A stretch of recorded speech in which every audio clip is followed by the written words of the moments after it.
Good afternoon, ladies and gentlemen. Good afternoon and welcome to the MIGA Spring Meeting event. This is about driving private investment into fragile settings. My name is Vijay Iyer. I'm COO and VP at MIGA, and it's my pleasure to welcome all of you to this event today. Over the past decade, the number of major violent conflicts has tripled, and the fragility landscape has become more complex. Violent extremism, climate change, pandemics, food insecurity are also rising, adding to fragility risks. And yet, there are examples of how these challenges can be handled effectively, often with the support of private investment. Among our impressive line of speakers today, we will share with you experiences and insights and on how these experiences are working in some of the world's most challenging environments. I would first like to welcome to you our World Bank Group President, David Malpass, who has kindly agreed to offer a few opening remarks. We will also have the Honorable Jacob Jusu Safa, Minister of Finance, Sierra Leone. We will have Keiko Honda, Executive Vice President and CEO of MIGA, and my boss. I'm also proud to introduce MIGA Rikweda, CEO, Rikweda Fruit Processing Company, who has an amazing story to tell about his work in Afghanistan. Mr. Rikweda will be joining us over the video connection. Hartwig Schaefer, Vice President, South Asia region. We will also have a presentation by Q1 O, Senior Underwriter for MIGA on the Rikweda project. And finally, we will be closing with a panel discussion moderated by Murali Barudi, Director for MIGA. We'll open this evening with remarks from President Malpass and then get into the program. But before I do that, just a few housekeeping items. We encourage you to tweet during the event to build an online discussion. The hashtag is #InvestingFCS. FCS in capitals and investing in small letters. We would also like to tell you that there will be a Q&A at the end of the panel session. You will find Q&A cards on your seats. Our MIGA colleagues are also walking around to give you cards if you can't find one. Please put your questions on the cards as the program progresses. We would like to collect those cards and have them presented to the panel during the discussion. And finally, the best part of it is we are having a wonderful reception after this event from 5 p.m. to 7 p.m. at the Decatur House, 5 minutes walk from here. Please join us after this event at the reception. We would love to welcome you there.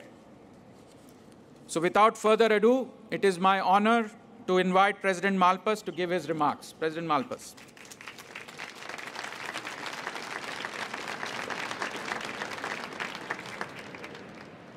Thank you. Thank you very much, Vijay. Thank you for Keiko for setting this up. And thank you all for being here today to discuss fragile settings. When they invited me, they said, don't worry, it'll be a very small group of people, and it'll be intimate. This is a fabulous panel, a fabulous setting and atrium to discuss a very important topic. So I'm very pleased to be here, and thank you all for coming. MIGA, as you know, is a critical part of the World Bank Group's work to drive growth, alleviate poverty, and advance shared prosperity. The poorest countries face the steepest challenges, such as fragility, conflict, and violence. The share of the extreme poor living in conflict-affected areas is expected to rise above 50% by the year 2030. Foreign direct investment is critical to alleviating poverty, and there's been a tenfold increase in FDI over the last 2 decades. The MIGA provides critical assurances that guarantee projects in challenging environments. Over the last 3 decades, MIGA has issued more than $50 billion in guarantees to support over 850 projects in 111 countries, and it has doubled its portfolio over the last 5 years. But FDI in fragile and conflict situations is particularly problematic. It's just 1% of global FDI flows. Therefore, increasing the volume and the distribution of FDI in fragile settings will require investment climate reforms that better protect investments, improve debt transparency, and encourage rule-based decision-making. Today's session offers a unique opportunity to contrast how 2 different economies are addressing their development objectives. Resource-rich Sierra Leone attracts sizable volume in FDI, while Afghanistan at this stage continues to rely on aid for reconstruction. I want to particularly thank the Honorable Minister and other speakers for agreeing to participate in this session that promises to be insightful as well as practical. And thank you very much. Thank you, Keiko, and thank you all for coming.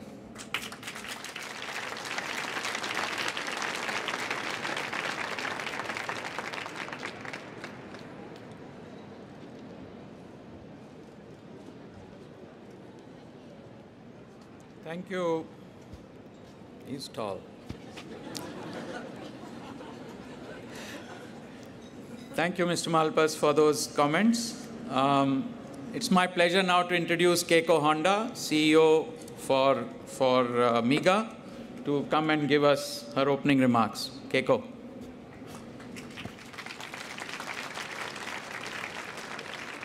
Thank you, Vijay. Good afternoon and welcome.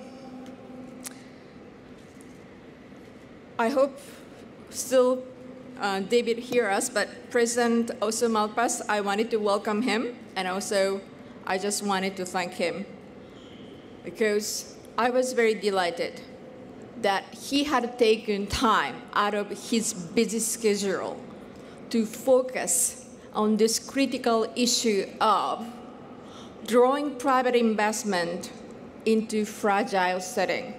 This is his day 3. I wasn't sure this is going to be on his high remarks, but it was. I'm very, very happy about that. And also a special welcome to the Honorable Minister Jacob Jessafa, Minister of Finance of Sierra Leone. We are honored to have you joining us.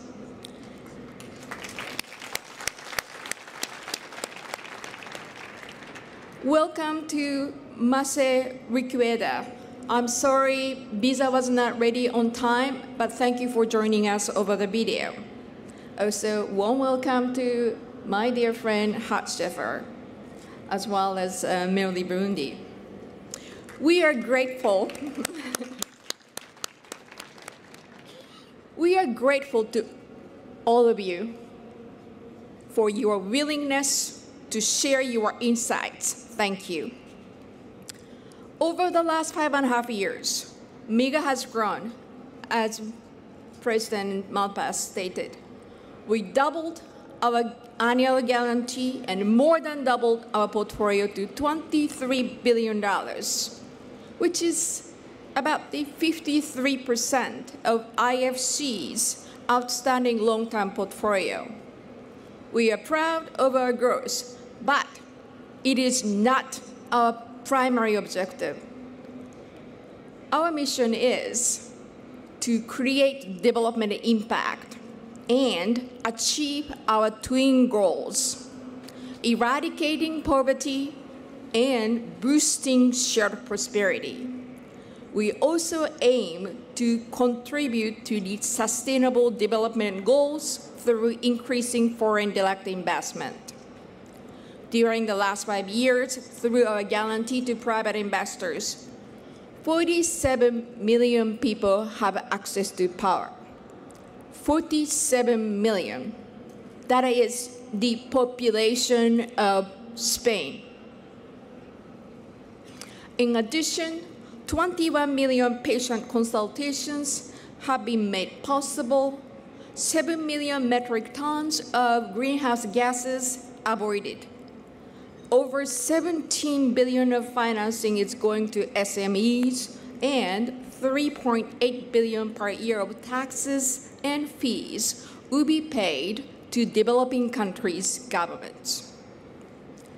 These are exciting times to be working at the crossroad of development and mobilizing private capital. According to the World Investment Report from the UN Conference on Trade and Development, in 2017, over 27% of $1.95 trillion in global foreign direct investment flows are directed to developing countries. This is 3.3 times of ODA. These kinds of trends are ground for optimism. But we all know that private investment only provides a fraction of what's needed to achieve global goals and meet the world's ever-rising aspirations. MIGA has a lot more to do. We set 3 areas for our midterm strategy: either or low-income countries, FCS, fragile and conflicted affected states, and climate finance. However, more private investors would rank FCS as having the highest risks, and few private insurance providers are willing to go into FCS. This is where MIGA can help. There are many multilateral development banks, but MIGA is one of the few that specializes mitigating risk. MIGA's political risk insurance instruments are especially applicable to FCS settings. MIGA offers coverage against the warrant civil disturbance, expropriation, breach of contract, and currency transfer and incompatibility risk. MIGA's presence can help restore investors' confidence, reverse the flight of private capital, and encourage new investment. This is very important in fragile and conflicted affected countries. MIGA works with private investors and other partners in development community to find projects with significant development impact. Today, we are very excited to highlight one such project in Afghanistan agribusiness sector, the Rikweda raisin processing project.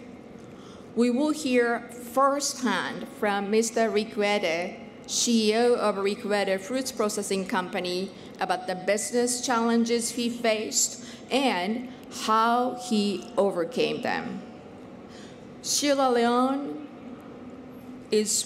faced double challenges of Ebola and commodity price fluctuation, but Sierra Leone made a significant progress.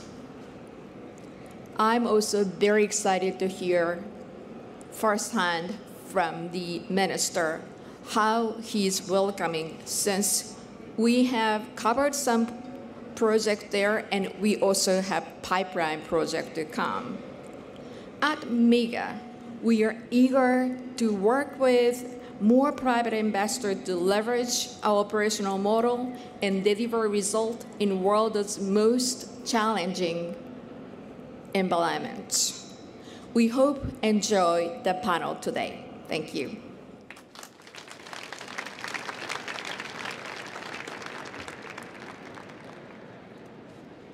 Thank you, Keiko, for those remarks and kicking us off in this event.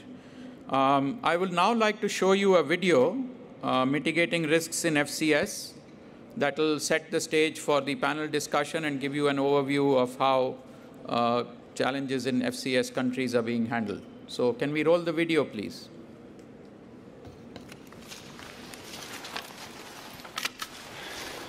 دانش که مثلا خراب است و اون طرف میشه دانش که مثلا حاصل داره و میمونه که بسال اینا بخیر که خیلی بازی انگور میکنه ما سه 400 خانه سه دمی قریب هستیم 400 خانه مکمل سه کل دم باغداری مصروف است مشکل سه ما داریم سه دقیقه میافت سه اونس و دوم دیگه مثلا بدیقین مثلا انگور حاصل مثلا که به فروش بس خوب برسه فابریکات مثلا باشه ایدو سه باشه امروز دقیقه سه کمک شود. Against the backdrop of a difficult past, Afghanistan is on a path to recovery and working hard to build a stable and prosperous society. While Afghanistan's climate is ideal for raisin production, less than 40% of its annual produce is exported due to instability, poor quality and food safety standards. MIGA and IFC are supporting a transformation in Afghanistan's underdeveloped raisins sector to recapture its former status as a world-class producer and exporter. In order for us to get the raisins into the highest or most lucrative market is that we have to invest in the most modern technology in Afghanistan. ما بخش از این ماشین هستم ماشین خشککن وقتی که از اونجا میشیم میارن باز ما باید از این میندازیم خشک میکنیم باز بسیار در حرارت زیادی را پاک میکنه بسیار میکروب کش هسته. In 2018 and 2019, MIGA issued $7.5 million in guarantees, covering an equity investment to their Rikweda fruit process company in Kabul province. The project was underwritten through MIGA's small investment program. The guarantees are being issued for up to 10 years against the risks of war and civil disturbance. The Greenfield project involves the establishment and operation of a raisin producing and processing plant. Once at full capacity, the plant will produce 15,000 tons of raisins each year and buy raisins from some 3,000 farmers. What political coverage enabled to do was firstly to ensure business continuity in the face of threat of war and terrorism, and secondly ensure the bankability of the project. Without the support of MIGA in this project, the relationship with the IFC and GAFMI may not have been possible. Given the inherent high risk of threat of war and terrorism in Afghanistan. ما را آموزش دادن بسیار خوب است برای کار آمدیم باز امی کار که یک کم بزرگتر شد بسیار خوب است که یک نفر زیاد شد مثلا دیگه خانم بیای کار کنه بسیار خوب است برای خانم. The idea is to establish this site as Afghanistan's premium dry food processing center where we can increase exports and get more capital to our farmers. Often, investors have apprehensions about entering unstable economies. Similarly, countries and economies want to ensure that investment from the private sector leads to development impact. While public funds are critical, having impact at scale requires investment from the private sector as well. MIGA has a unique ability to help bridge these needs.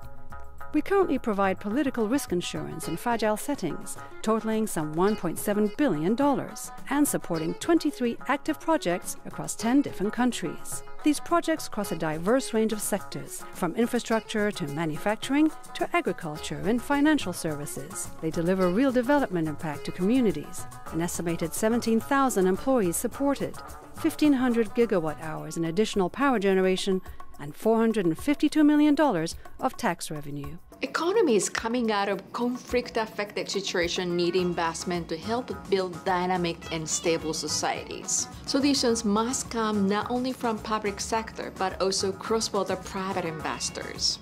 As a matter of fact, there are business opportunities for private investors. Join us to invest in those economies that are needed the most.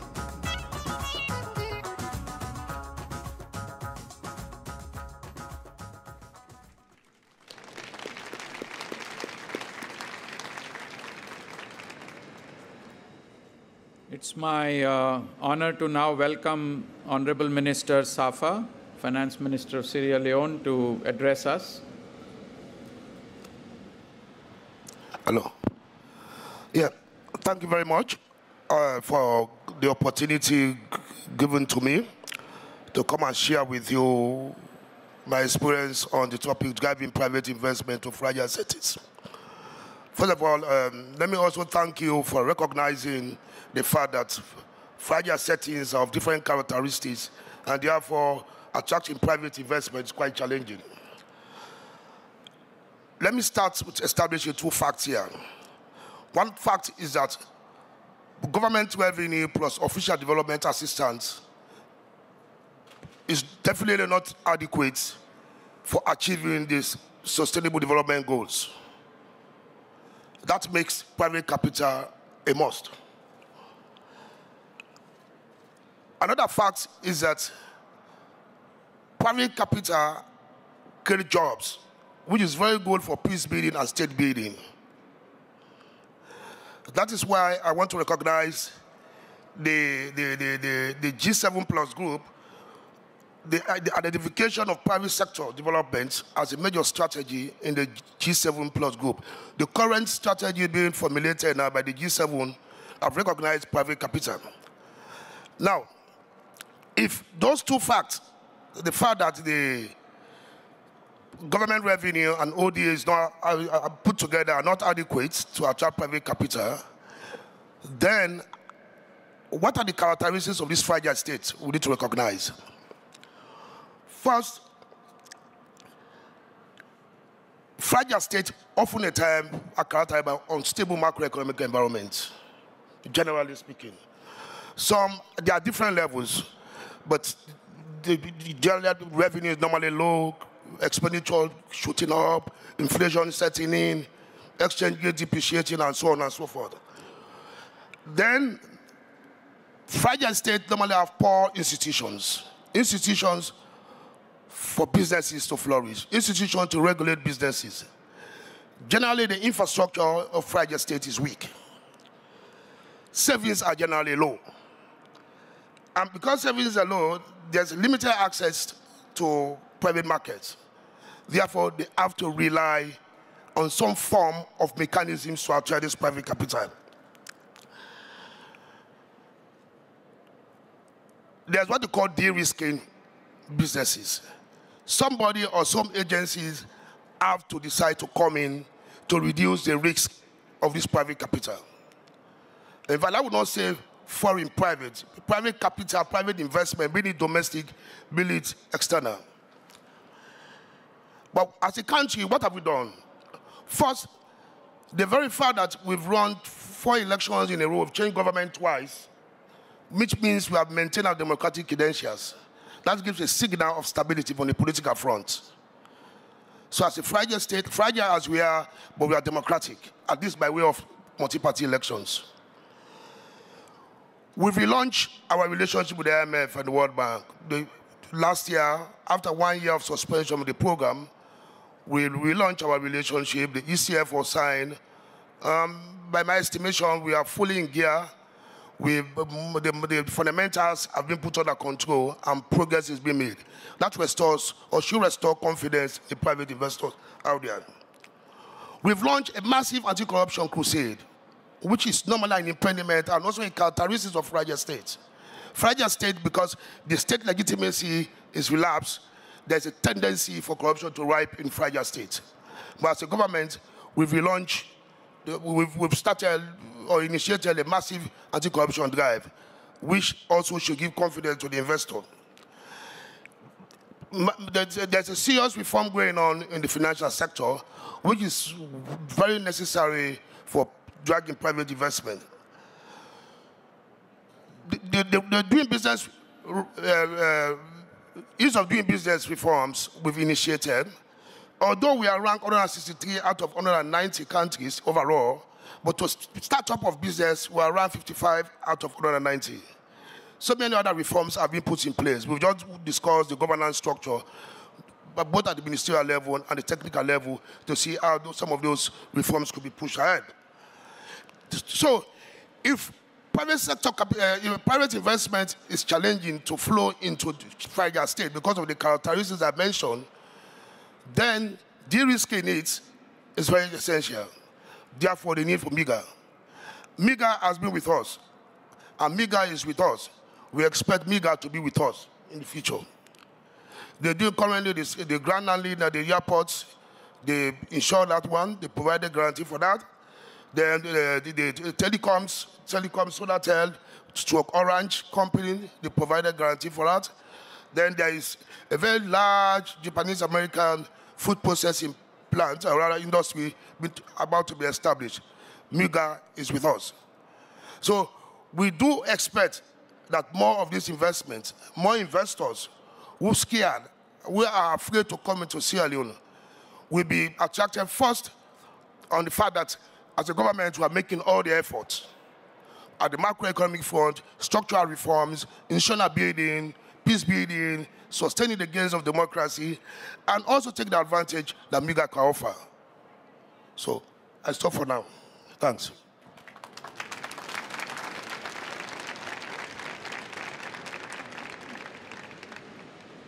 Mr. Safa, for those comments, and thank you very much for sharing your thoughts with us.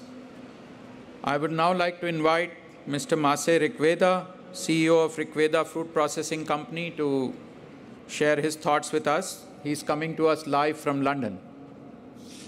Hi. Good evening, ladies and gents. Can everyone hear me? Yes, please go ahead. Yeah. Fantastic. It's a pleasure being here in London. Many apologies for not being physically present.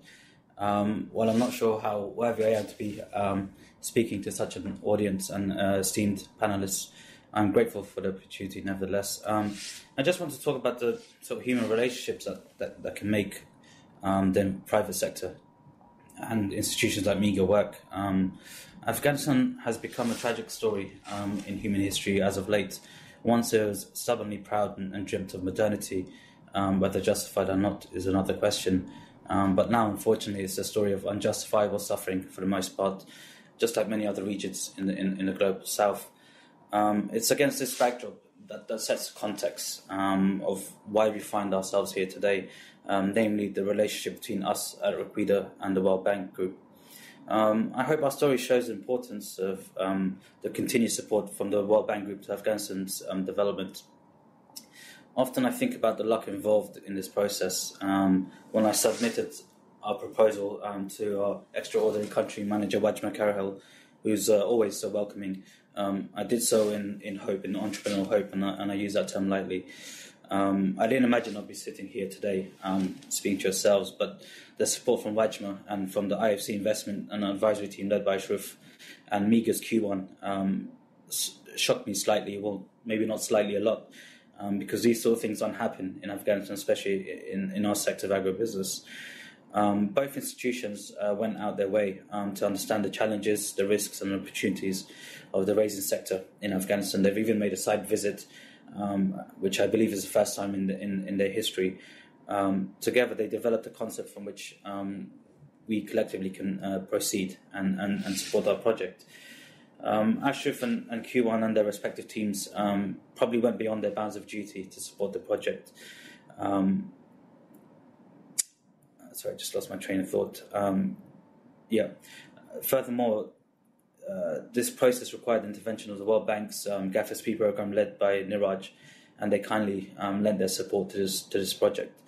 All in all, having access to such specialists such as Philip and Barry on the investment and industry side, to Oksana and Well from the advisory side in relation to management and supply chain has been a profound experience for me, but I hope one for the whole sector that can benefit greatly from it. The importance of raisins to Afghanistan's economy and rural livelihoods is such that it's the most produced crop in Afghanistan.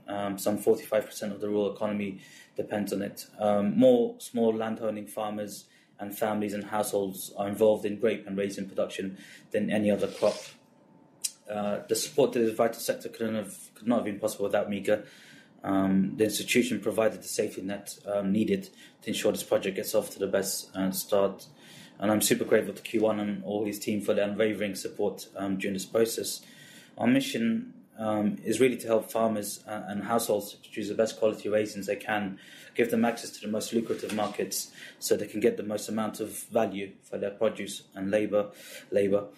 As a side note, USAID helped us at the very beginning of the project early on, so I wanted to thank them and I'm grateful to their respective taxpayers and of course the GAFSP and all the countries that support that fund. All in all, I think our story, if our story can highlight how interconnected we are, like the limbs of Adam and Eve, if you're of the religious persuasion, together as one, I think positive things can happen, and I hope our story shows that.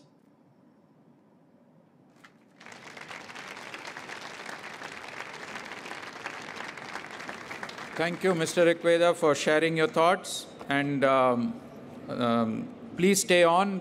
we are keeping you connected because you'll be joining the panel later on. I would now like to invite Hart Schaefer to give his comments. Thank you very much, Vijay. Good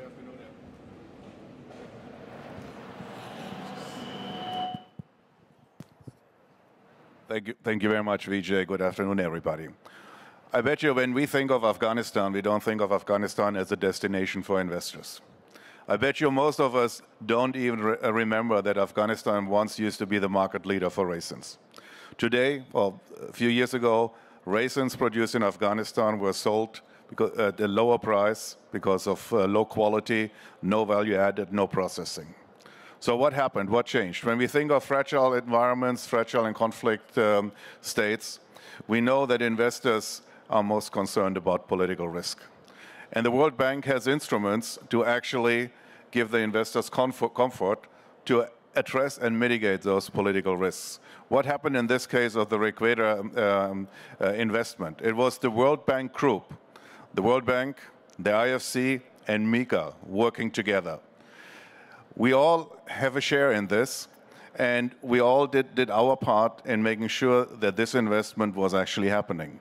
On the World Bank side, we had a number of projects to support the agricultural sector. And by supporting the agricultural sector, we actually helped farmers with state-of-the-art raisin drying houses. We helped farmers with technical assistance and extension services, hundreds of farmers. And by doing that, we helped actually improve the productivity of the raisin growing business. The IFC came in, and MIGA, they built on that. The IFC provided working capital and a loan for this investment. And then MIGA wrapped it with a political risk insurance.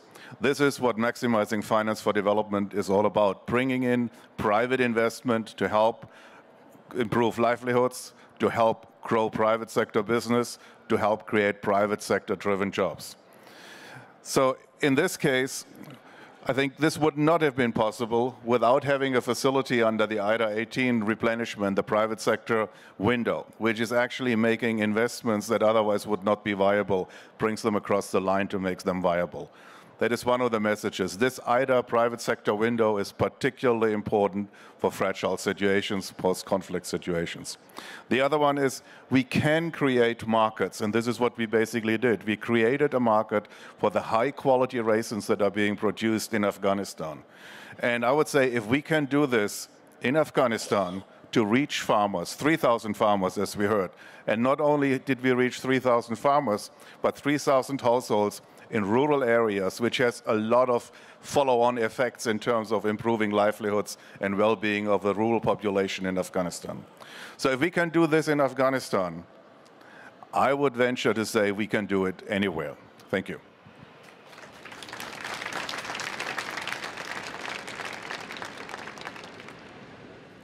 Thank you, Hart. Now it's my turn to welcome Q1O, Senior Underwriter for this project, to give a very quick presentation on the project. Q1.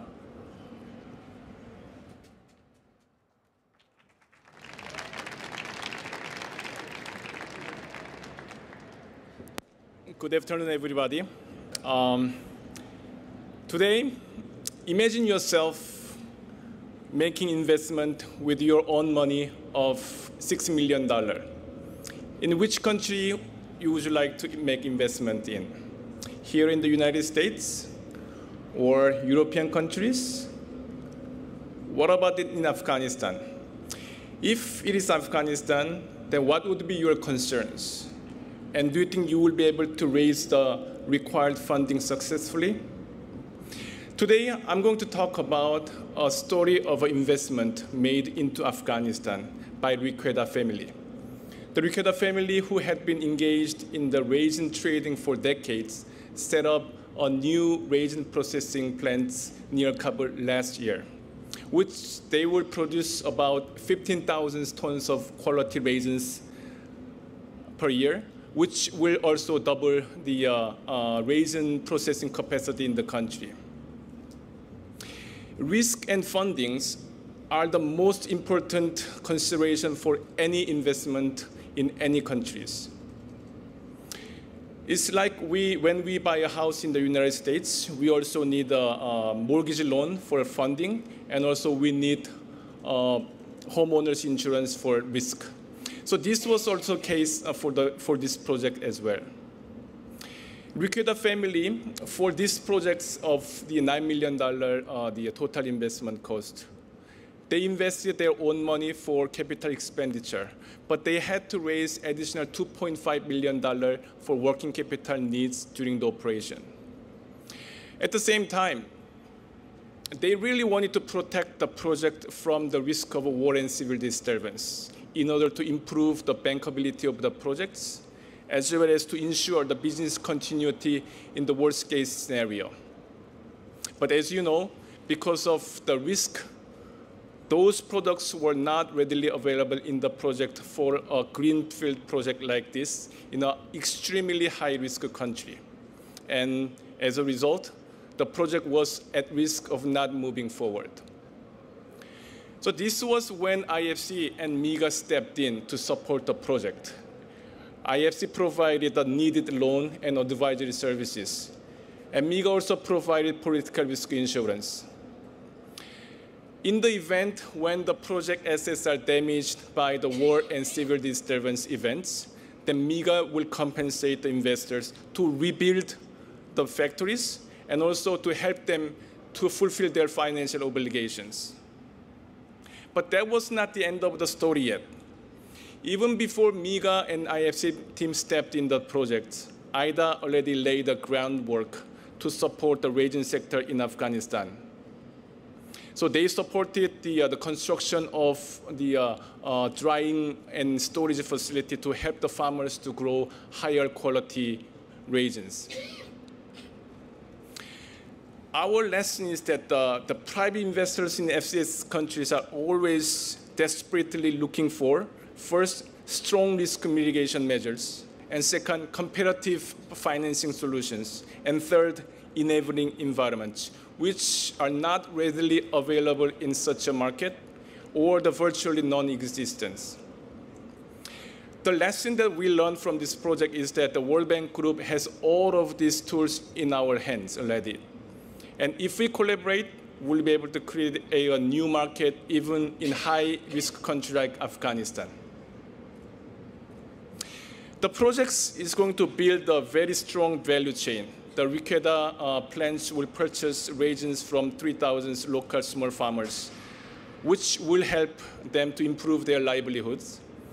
After the processing, the raisins will be exported to the international market, which will also contribute to the export revenue of the country. Isn't this a really great project with a great story? However, don't expect such a rosy picture yet. Another lesson that we learned from this project is that the private sector investors are constantly facing unexpected challenges in their business, and we have to really patiently wait and continuously support the projects. IFC and MIGA's contracts were signed last year in June. However, the project has not reached the full commercial operations yet because of the difficult environment in the country. For example, the imported equipment had difficulties because of technical issues, but Rikweda could not bring in the foreign technicians into the country because of their security concerns. Now, don't lose your hope yet. After overcoming such challenges in their business, they are now preparing the first processing of 250 tons of raisins in late April or the early May.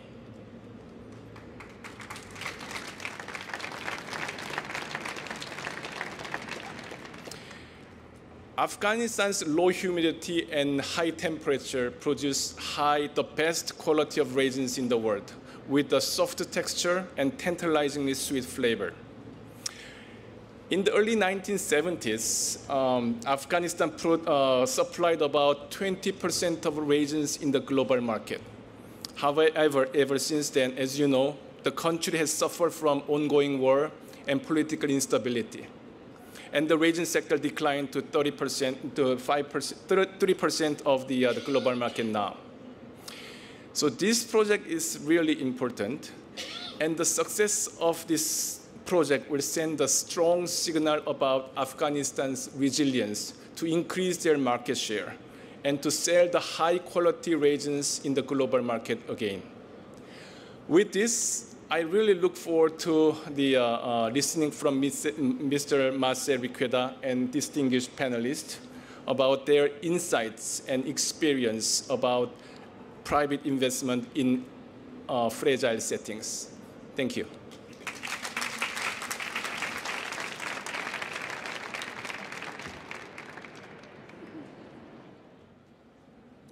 It's indeed a wonderful story, Kyuan. Thank you for sharing that with us. And I would now like to turn it over to Marli Barudi for kickstarting the panel portion of the event. And I understand that you will be also including Mr. Rikweda, who is, I think, still on the VC. Thank you. Marli. Thank you, Vijay. Thank you for the kind introduction. It's my pleasure to be moderating today's event. To get us started, I just want to come back to a statistic that our new president quoted, and that is about foreign direct investment in fragile settings, representing just 1% of FDI global flows. I wrote that down.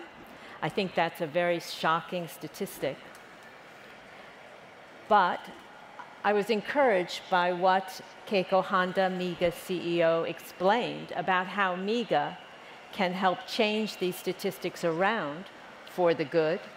MIGA guarantees can cover some of the risks that investors face in investing in the most risky settings.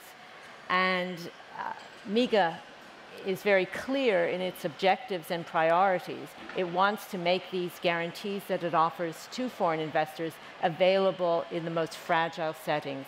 This is one of MIGA's priorities. We also heard from Minister Safa, who told us about a country, indeed his own country, and how it can rise above fragility and overcome the challenges of conflict. But he also indicated that this is not an easy path, that it's not a linear path, and that he certainly suggested that he requires partners in the private sector and also partners in the multilateral community like MIGA, who can really help catalyze foreign investment into his country. We also heard from the CEO of Rikweda Fruit Processing Company and how the challenges of working in an FCV environment at the project level represent both risks and opportunities, and how the World Bank Group saw the risks, certainly, but more than that, saw the opportunities and was willing to work with him and his company to make the project happen on the ground. And also, Hart's comments really brought together many of these themes. He illustrated how this Rikweda Raisin project required de-risking instruments from MIGA, but also from the IDA private sector window, which is a new instrument that MIGA and IFC have available to support private investment in fragile and conflict states. But Hart also emphasized that it requires partnerships. Working in FCV settings requires partnerships, and it requires partnerships throughout the World Bank Group, the bank, IFC, and MIGA working together, and also together forming partnerships with government and with the private sector. So at this point, I'd like to explore some of these themes in more depth with our panelists. And with that, I would like to turn to our private sector panelist, Mr. Rikweda, hoping that he is still with us on the line, and to ask him a question. I think I'm fascinated, and I think others are fascinated, to hear more about how you decided to invest capital in Afghanistan.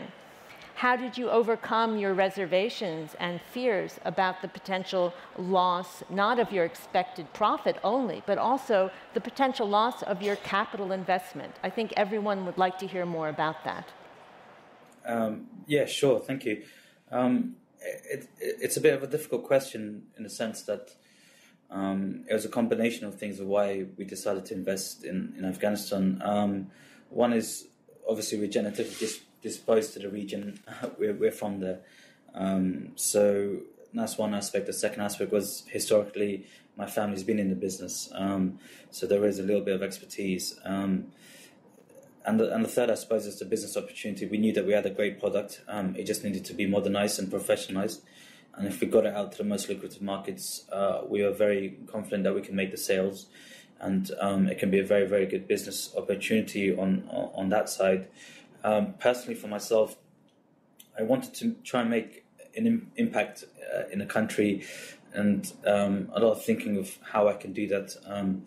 And after clear thought, I thought the best way to make an impact is to go direct to the actual people who need it the most, and surveying the region and the country. We thought raisins would be the best way, given that they help, well, they're produced by the most number of people. So if we can help them even by $50 a month, or even $50 per ton, that's one month of their spending. So we thought that would be the best way to make an impact as much as we can for the country.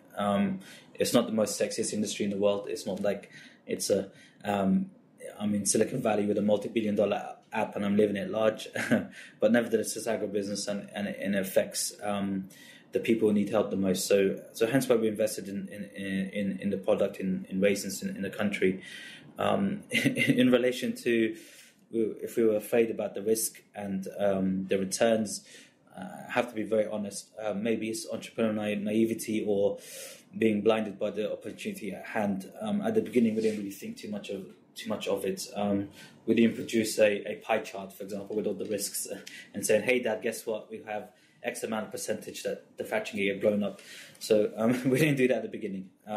Maybe it's naivety or a lack of sincere understanding of the risks. But since we started a relationship with IFC and MIGA, they were able to educate us and really get down and teach us about the risks and how we can mitigate those risks. So I have to be very honest. So in that sense, we're not really too scared at the beginning.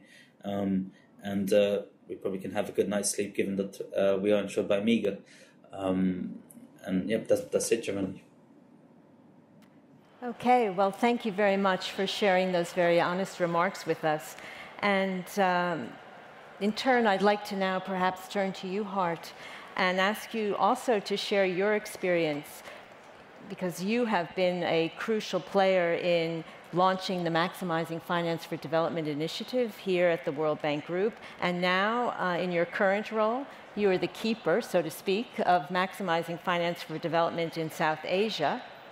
So in your view, sharing your experiences, how is the Maximizing Finance for Development initiative working in FCV settings? What is working well for us? And what is working less well? And how can we do better? Thank you very much, Murali. Let's remember why we are doing this, why we are doing MFD, Maximizing Finance for Development. For one thing, the need for infrastructure investment is by far larger than what is available through the public sector. And on the other hand, the need to create jobs is by much more than what the public sector can provide. So we need the private sector for several reasons: to create jobs, but also to help stretch the scarce public resources and let the government actually focus its investment in sectors where the private sector is not active. That's what we call the cascade. We ask a question when there is a project: can the private sector do it? Let the private sector do it. But in most cases, the private sector will need to have some risk mitigation, and this is where our measures are coming in, where we are helping actually provide, through policy reform and regulatory reform, help provide for a conducive investment and help that the rule of law is in place, transparency and so on. And if that is not enough, then we bring in the risk mitigation measures, guarantees from IFC or the World Bank. And if there's a need for political risk insurance, then MIGA is wrapping it up. And this is working all over the world in many sectors. Very often we see this in energy, we see that in Pakistan and Nepal, but we also see it in transport through toll roads, we see it in finance, particularly housing finance is something that is coming now to the fore with housing finance in West Africa, but also in Pakistan. And we see it in agriculture and agribusiness. What the raisins are in Afghanistan are the hazelnuts in Bhutan, is the tuna in the Pacific Islands. So everywhere we see this working. Now, what is particularly needed in FCV? This is where actually resources are particularly scarce, and this is where we need to do more, little more lifting upstream with regard to regulatory environment, helping ensure there is transparency, making sure that the laws and the regulation, the policies are in place to give the investor comfort. And then very often we have to work very much together as World Bank, IFC, and MIGA, particularly in fragile environments. I think this is the way to go. There are opportunities, there are investors out there, and I think the role that the World Bank has to play is facilitate this. Thank you very much. So may I turn to you, Mr. Minister? We've heard Hart's comments. We've heard how he's talked about the enabling environment.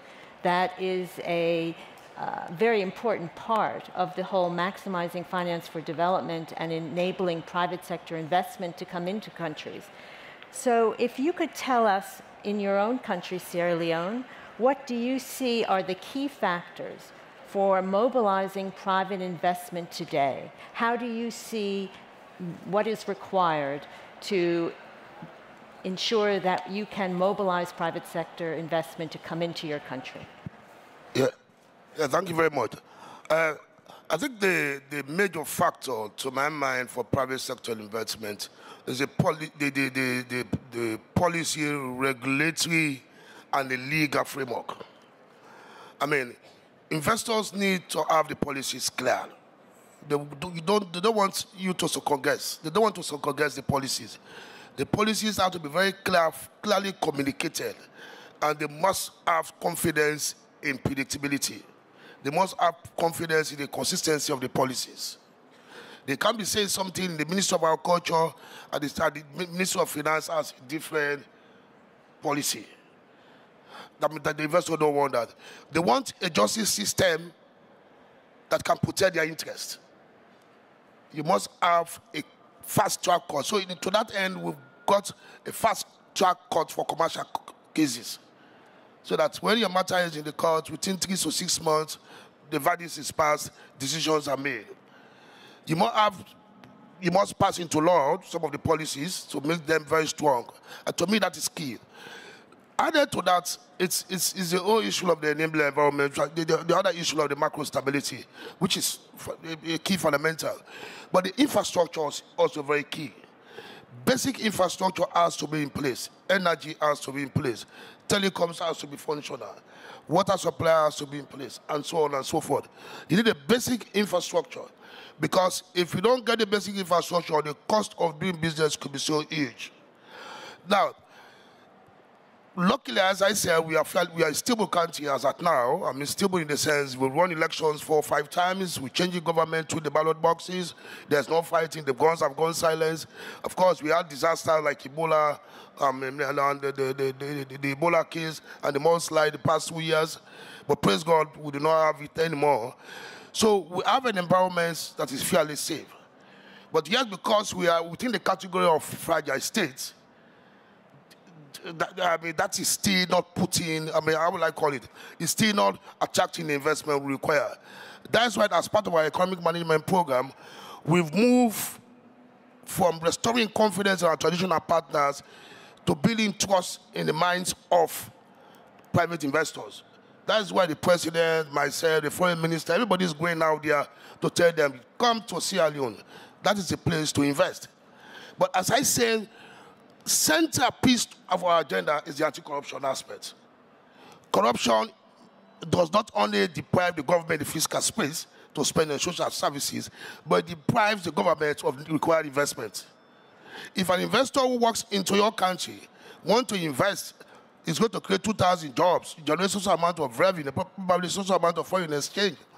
as a minister of finance, you require him to give you $10,000, $20,000 bribe before he can sign his document. He goes out there and passes a message to his friends. So, desperate as you may be, but you have to make sure you protect investors from corrupt middlemen. What's happening now across the world, because there's a lot of savings out there, private capital flowing from A to Z, so you have middlemen in all countries. In the country of origin to even the destination country. They come around the corridors. Since I became Minister of Finance 1 year ago, I think I've met over 100 investors. They call themselves investors. This is my partner. Among Salina colleagues. I mean, often the time they come, they want guarantees, state sovereign guarantees. I mean, they say they have social facilities and so on and so forth. But the very good ones who come, we deal with them adequately and we encourage them to come. As I said earlier on, if we don't have a mechanism of de-risking, the tendency is that the private investors are going to ask us for a lot of concessions in place of that. They will tell you, because you do not have this, we can't do this until you give all these tax cuts, and then the vicious cycle continues. We'll continuously be deprived of revenue because they are going to ask for tax waivers, tax holidays, tax breaks, all the breaks, they are going to ask for it. And desperate as we are to create the jobs, we are like pushed to the corner and provide them to that.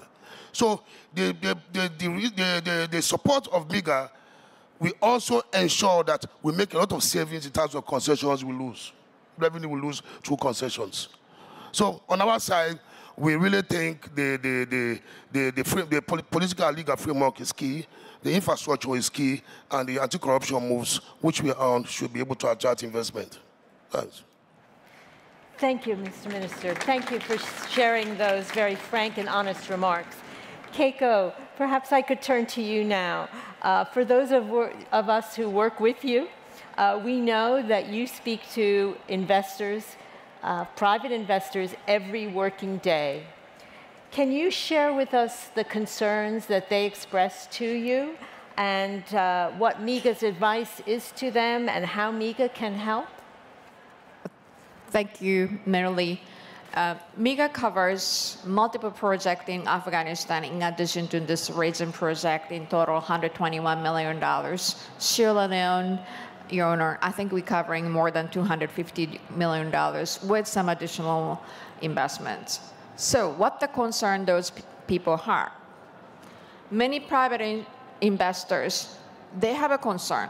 However, they don't really articulate their concerns are. So what we are advising them is slice the risk. Slice the risk. Currency is the problem, is the fluctuation of Forex, or you cannot just simply cannot convert because of the low in Forex reserve. We're asking them to slice. So therefore, we can come in to cover the non-commercial risk. For commercial risk, sometimes you have to ask them to take it. Some of them, like a Forex, there is a way sometimes to hedge, but they also have to look at the cost. So cost versus risk, they will make the decisions. That's how we are working. Thank you, Keiko. I like that image of slicing the risk. I think that's a very powerful image, one that can help investors see that risk mitigation and de-risking instruments can really make a difference. I think we've run out of time and we'll have to bring this to a close, but I just would like to say that I have a background in risk management, and I think one of my key takeaways from this panel discussion and from this entire event is that the potential for private sector investment to make a difference in fragile and conflict-affected states is probably bigger than I've imagined and that probably you've imagined. And I think we've seen from the comments from Mr. Minister here, as well as from the private sector investing in Afghanistan, that the potential of the private sector in fragile and conflict-affected settings is larger than we think is likely. So I think we need to think big, think about the potential, and go back to our everyday jobs and try to imagine more of what we can do together to make the private sector work for fragile and conflict-affected settings. Thank you, Marley. Round of applause for our panel. And Marley, thank you for sharing that, those comments and very rich discussion. I'm sorry we ran out of time a little bit, so we could not address the audience questions, but we are going to take those questions onto the online forum that we have created, and those questions will be addressed there, and you are also welcome to post your comments and questions onto that online forum. So with that, we bring this event here to a close, but the fun continues. We are going to go to Decatur House at 1610 H Street, Northwest, where we will be having a reception immediately following this event, and we will be going on till 7, 8 p.m., whatever it takes. So you're please all welcome to join us at Decatur House, and thank you for coming to our event today and being part of this important topic and being part of the journey in making FCS countries investment destinations for more and more private investment. Thank you very much. Thank you very much for joining us.